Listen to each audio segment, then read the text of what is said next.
Boa noite, graça e paz aos irmãos. É uma alegria para mim estar de volta aqui e também fico muito alegre pela honra do convite do pastor André, que de vez em quando se lembra da gente. É sempre uma alegria partilhar da palavra do Senhor e uma alegria também pela ocasião, né? E queria que os irmãos abrissem suas Bíblias agora no Evangelho de São João, no capítulo 10, nós vamos ler do verso 1 até o verso 15. Evangelho de São João, do verso 10, capítulo 10, do verso 1 ao verso 15. Um texto bastante conhecido, né, sobre Jesus, o bom pastor. Achei que seria um texto propício para essa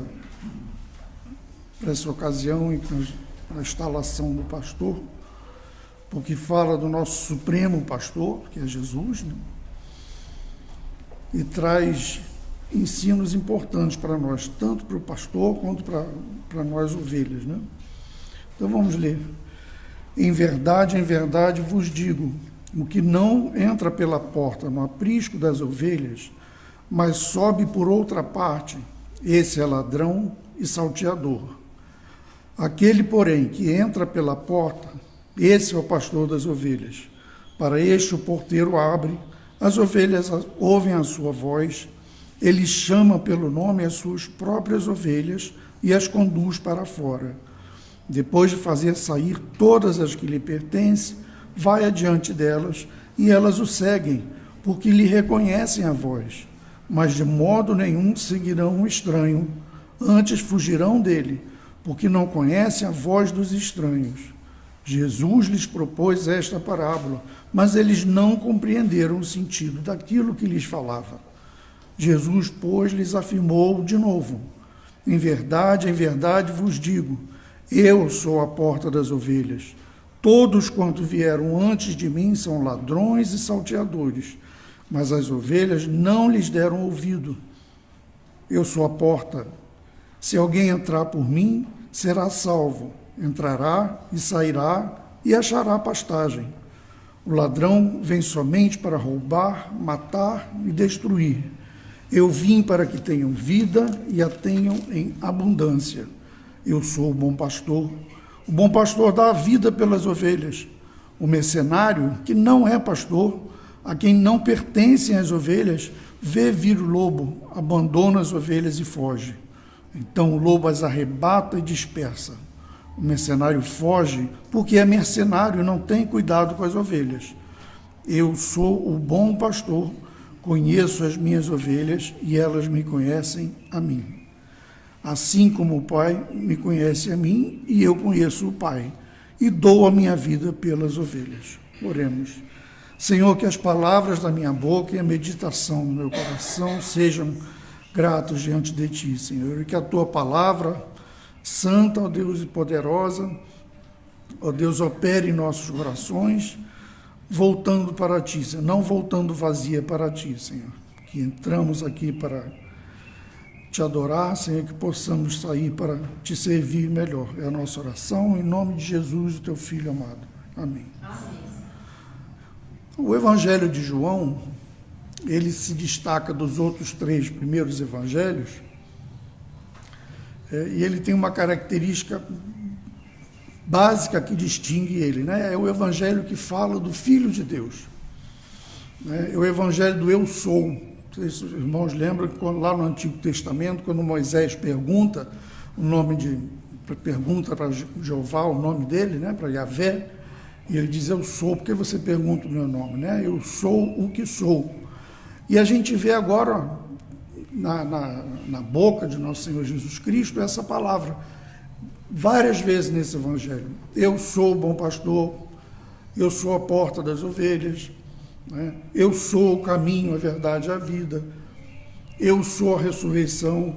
Antes que Moisés existisse, eu sou, né? Ou seja, e lá no Evangelho, no início do Evangelho, quando diz, lá no prólogo do Evangelho, que são aqueles primeiros versículos, no capítulo 1, quando fala que vimos a sua glória como a glória do unigênito do Pai, e ele habitou entre nós.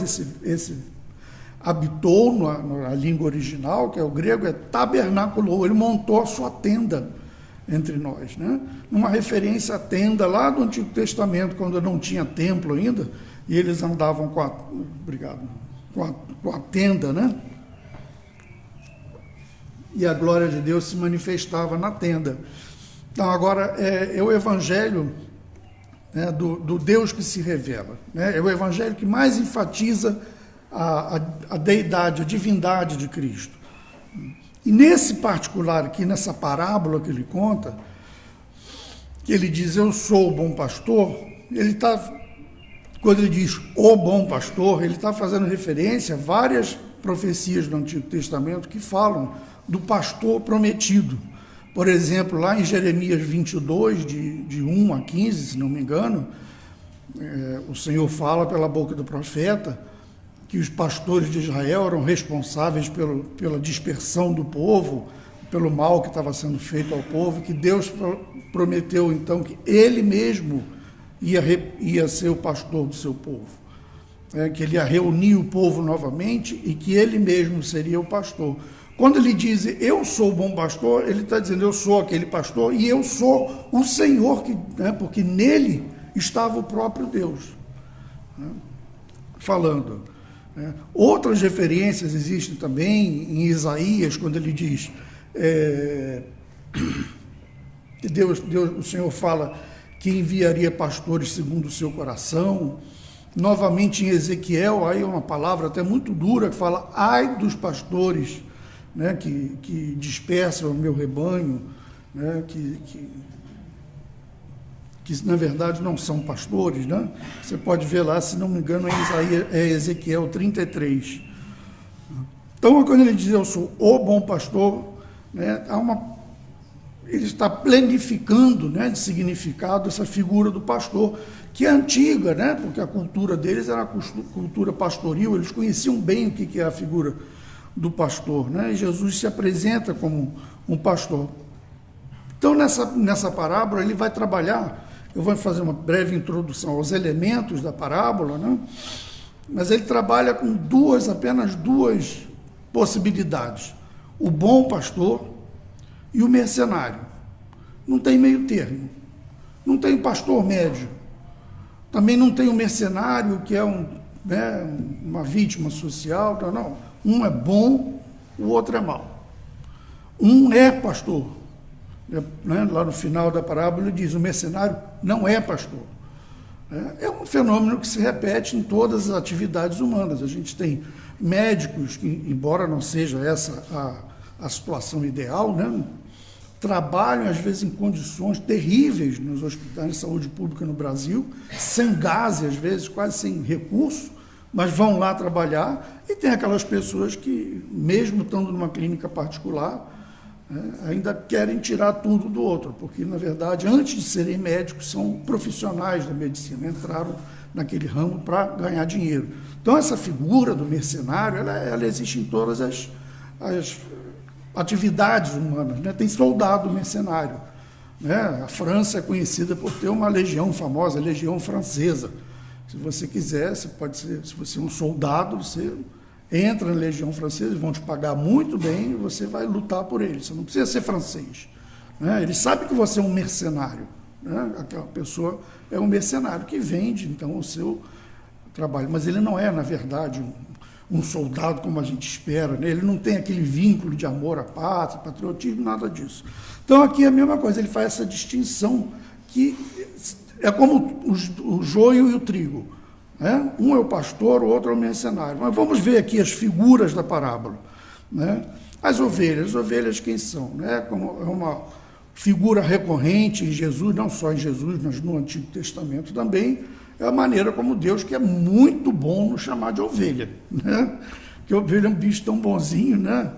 Eu não vejo nada de ovelha em mim, né? De vez em quando eu dou uma chifrada nos outros aí, né? Deus é muito bom chamar a gente de ovelha, né? Você vê como ele nos vê, né? As ovelhas são o povo de Deus, né? O aprisco, né? refere-se àquela separação, ao cuidado dele, a ideia de que nós somos separados do mundo, né? E essa cerca nos protege, né? Uns se referem ao aprisco como sendo a igreja, né? Como tendo sido no Antigo Testamento a lei, né? Que é mais de figuras aqui, né? O próprio Senhor que diz, eu sou, antes de dizer que ele é o pastor, ele diz também que ele é a porta. Por quê?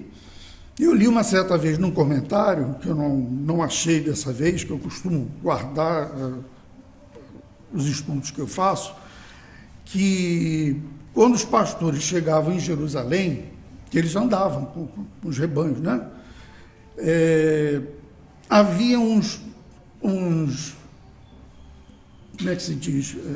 Os apriscos públicos, onde você podia repousar ali à noite com os animais. O que acontecia?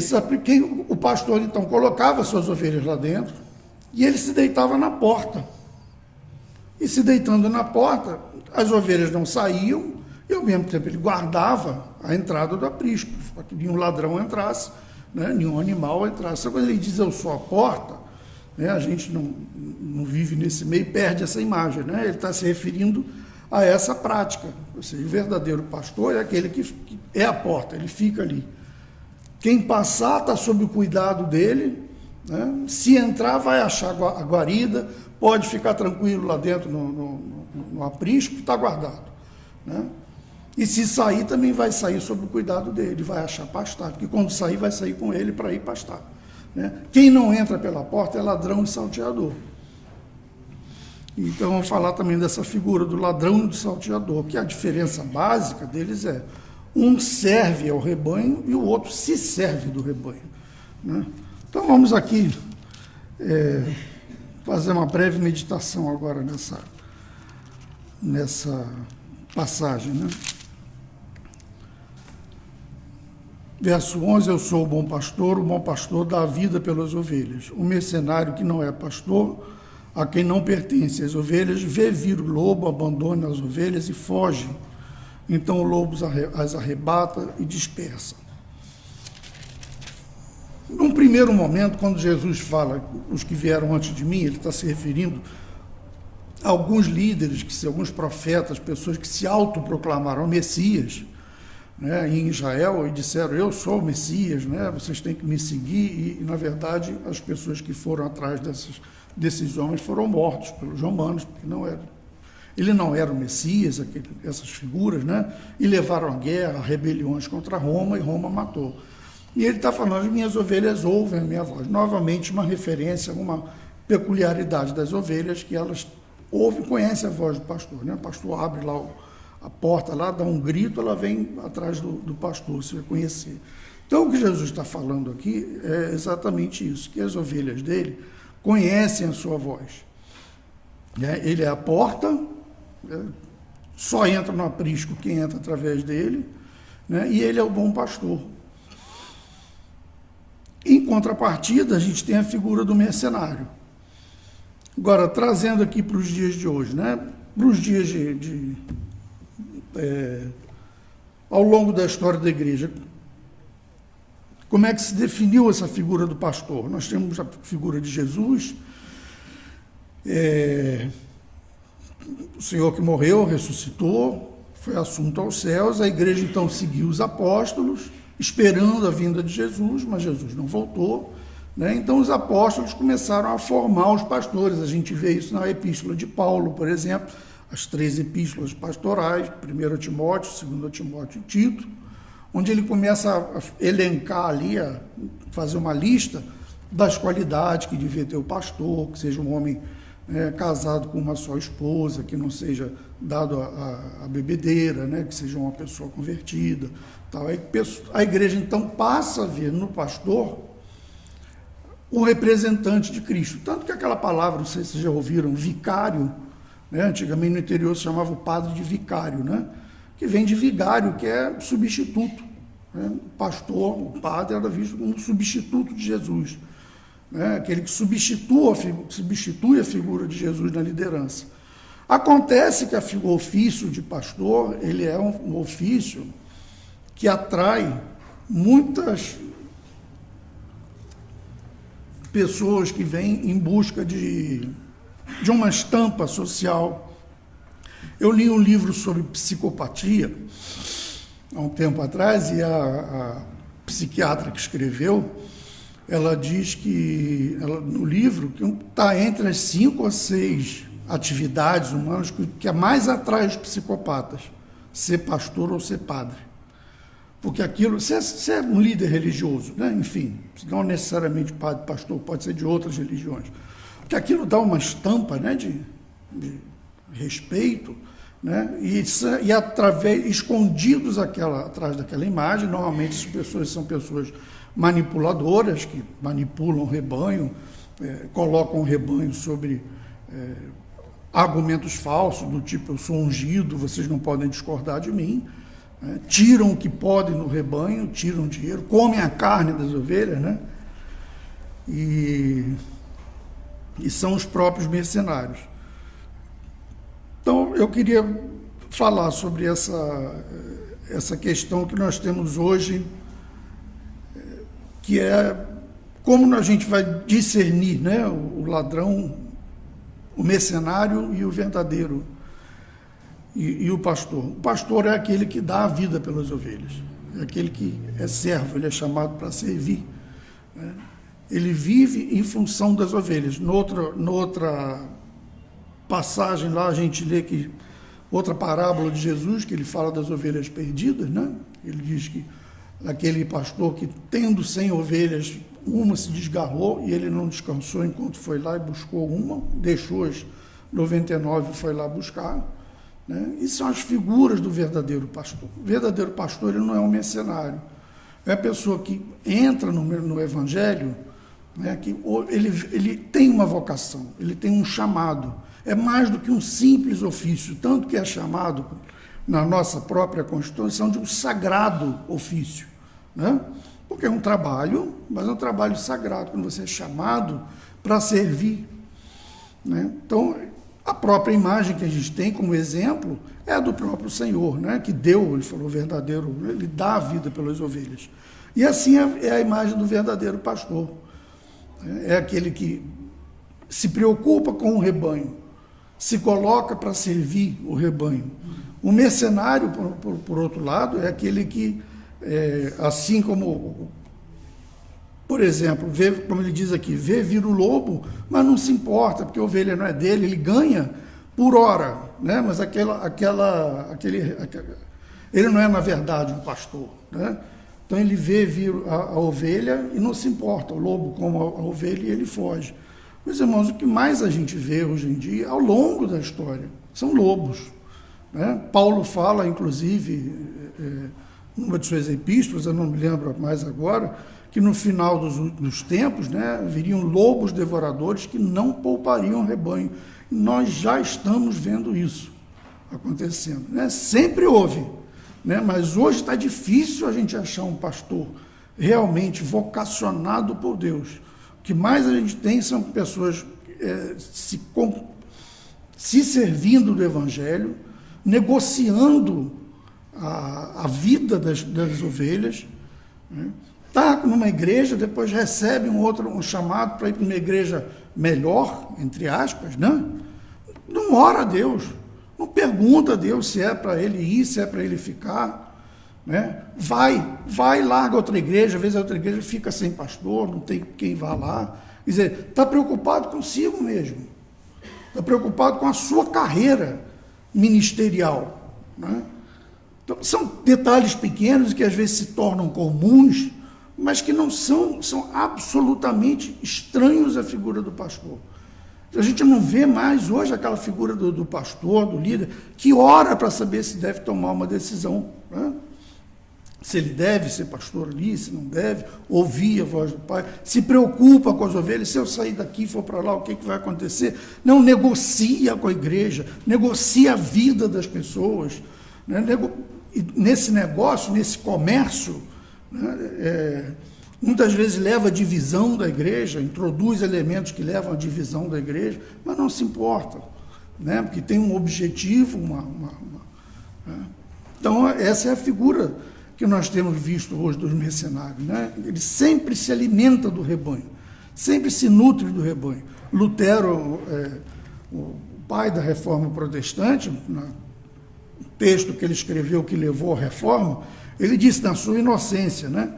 Ele falou, se o Papa soubesse que ao vender as indulgências, que estão vendendo perdão de pecado, né? Que eles estão construindo a Catedral de São Pedro, aquela bonita que a gente vê, né, lá em Roma, à custa do sangue e da carne das ovelhas do rebanho, ele não permitiria isso. Estava enganado, né? E a gente precisa ter essa maturidade, sabe, meu irmão? De saber que no meio do evangelho existem lobos e existem mercenários. E essa palavra, então, eu quero concluir deixando o seguinte: ela tem duas aplicações importantes. Primeiro, para as ovelhas, né, para o rebanho. O rebanho precisa ter essa voz sempre afinada com o Supremo Pastor, né, porque existem vozes diferentes, né, existem vozes estranhas, e a gente não pode se deixar, às vezes, levar pelo que é. Tem um amigo meu que fala muito isso, eu acho muito interessante, deixar o que é importante e trocar pelo que é impressionante. Né? Quantas vezes eu ouvi pessoas falarem, né? Às vezes, Deus tem grandes coisas na sua vida, não sei o quê, você se atrai por aquela pessoa, por aquele profeta, entre aspas, e vai lá, e às vezes a grande coisa que tem na sua vida é que você viva, como dizem lá em Miqueias, né? O que Deus espera de ti, homem? Que você viva, né, humildemente com teu Deus, pratique a justiça e ame a misericórdia. Paulo também vai dizer, não ambicioneis coisas altas, mas acomodai-vos aos humildes. Viver em paz com os irmãos, sabe? Não ambicionar coisas altas, em outras palavras, como dizia aquele ditado antigo, você não querer botar o chapéu onde a mão não alcança. Eu sei bem o que é isso, porque eu sou baixinho, né? Então, é isso, você ficar ambicionando coisas altas, tem uma grande igreja, tem uma grande... Mas, irmãos, a vida inteira Deus não precisou de muitas pessoas para fazer as coisas. A gente vê isso naqueles 300 de Gideão, nos 11 que começam, que dão os 12 que são o fundamento da igreja, né? Fundamento apostólico da igreja. Deus não está preocupado com isso. Nós é que nos deixamos levar por coisas que são impressionantes, mas não são importantes.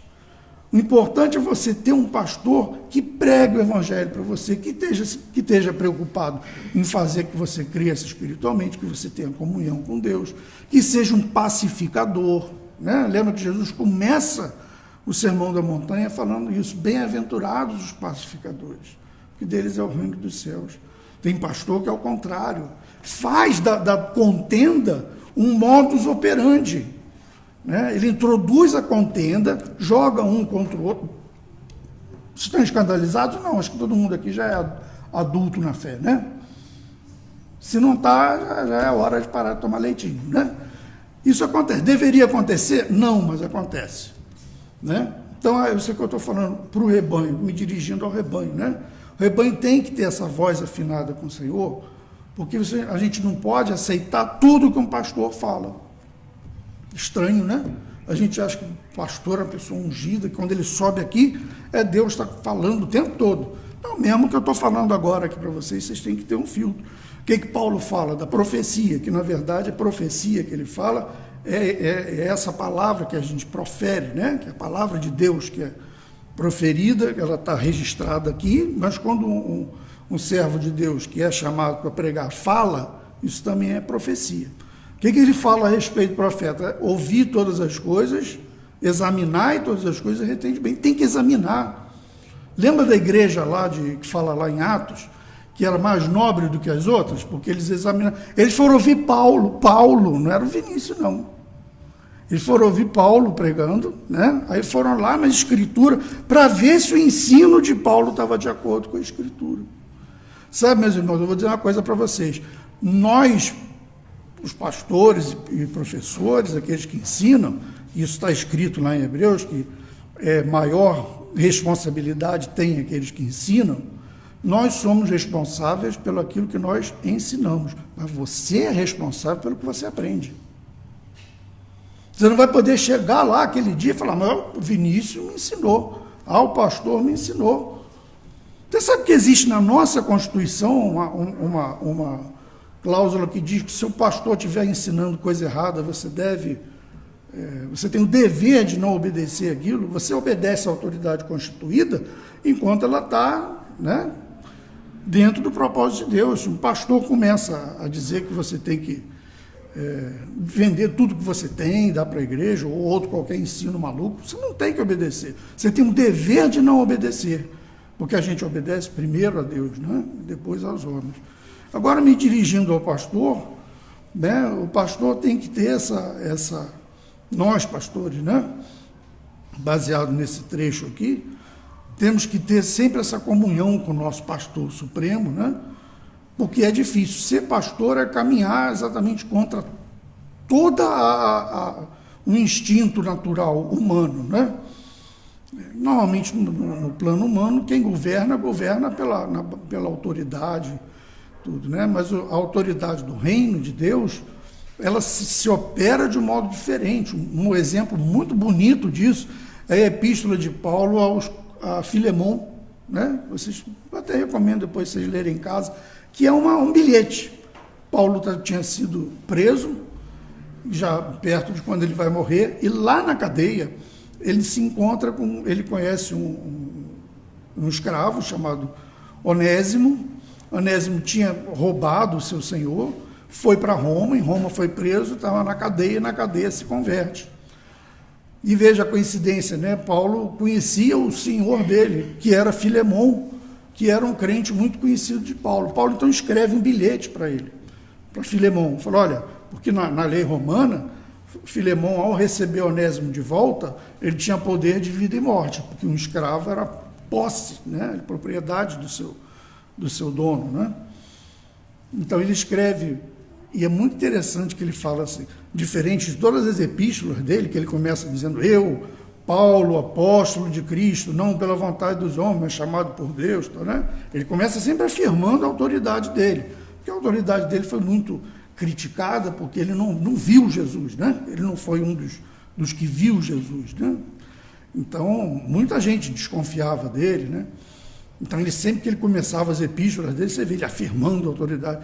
E na epístola a Filemon é muito bonito, ele fala assim, olha, Filemon, ainda que eu pudesse exercer da minha autoridade como apóstolo, eu te peço, não pela autoridade, mas por amor, recebe ele de volta, né? E se ele tiver feito alguma coisa, tiver te defraudado alguma coisa, tiver roubado, eu pago.